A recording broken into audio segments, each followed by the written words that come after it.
All right, guys. So y'all need to expedite y'all's characters. Y'all need to do the expedition because this game is gonna last 10 years. All right. You're not gonna want to be stuck at a level 75 raider for 10 years. I'm telling you, you're not gonna want that. The whole point of expedition is to actually master your raider out. So it's a prestige system. Each time you expedite your character and send him on an expedition, him or her on an expedition, what happens is you're guaranteed vault space, you're guaranteed your maps, your codex entries, your raiders tokens, your cred. You can see it right here, what will be kept. People are in a hiatus about this bonus skill points earned from expedition. It says it right there. You will have bonus stash slots earned from expedition and bonus skill points earned from expedition. Now, depending on how much purple and exotic is inside your vault when you do your expedition, is going to say what you get skill points wise on your next raider. So, if you try to expedite with just one purple in your vault, you're probably going to get one skill point. I'm going to try to put at least 50 purples in my vault, so I have 10 purples per skill point. So I'm trying to put at least 50 purples, but I'm doing more than that. Obviously, I'm hoarding my wolf packs. I'm hoarding purple attachments. I'm hoarding anything purple. I'm holding on to it, and it's going in the vault. Everything else I'm selling right now to specifically bring up my cash amount on my raider, because that affects how many skill points you get as well. How much your vault is worth is how many skill points you're going to get. So, with that said, if you think about it, it's a 10-year game. You have 16 prestiges to earn in 10 years. If you miss any of the prestiges, it could take you 10 years to prestige and master Raider this character. Now, if you were to buckle down and keep resetting, you're eventually going to be so good at the game that it's not going to affect you to keep leveling up and resetting. And the game is going to be changing constantly. They got a 10-year plan, guys. So, you would be dumb and stupid to not jump on this prestige train right now and create a master raider, which would in turn have a full skill tree.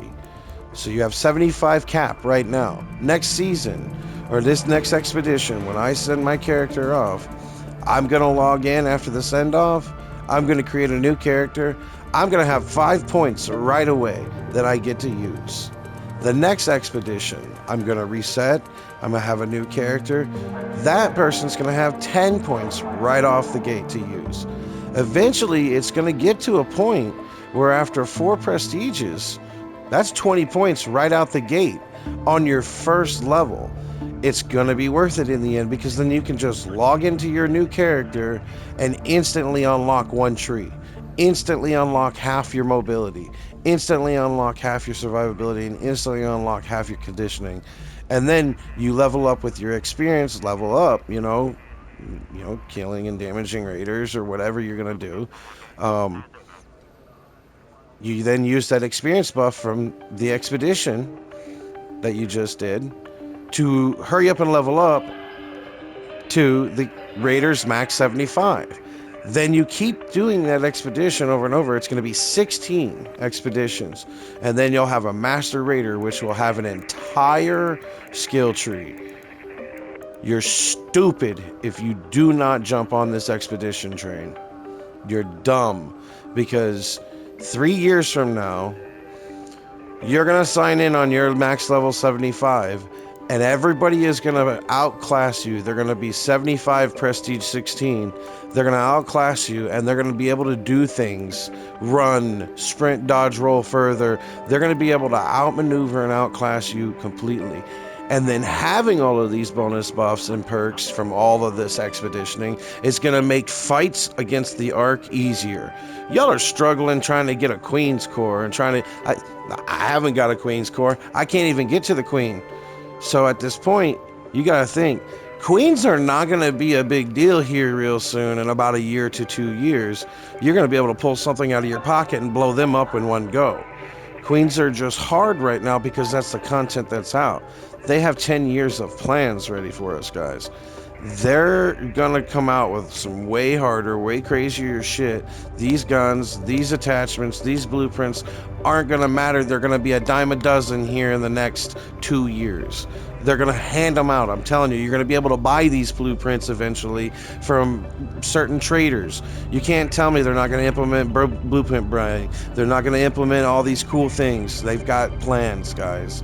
Expedite your characters. It's just a bonus buff for you in the long run, and it gives you something to do, and it's gonna change the way you play with your character immensely. We all started at the beginning. We all ran slow. We used chemicals and plastic to make stem shots. Just do it again and get them bonus buffs, guys, because I'm telling you now, in 3 years you're gonna feel like you're in the Division 2's Dark Zone, being outclassed by a tier 30, even though you have a better build than the guy, because he's proficiency level 30. He's gonna outclass you and you can't do nothing to him but whiff. So don't make the mistake of not proficiencying your gear like in Division 2. You're just gonna struggle later on in the long run, guys.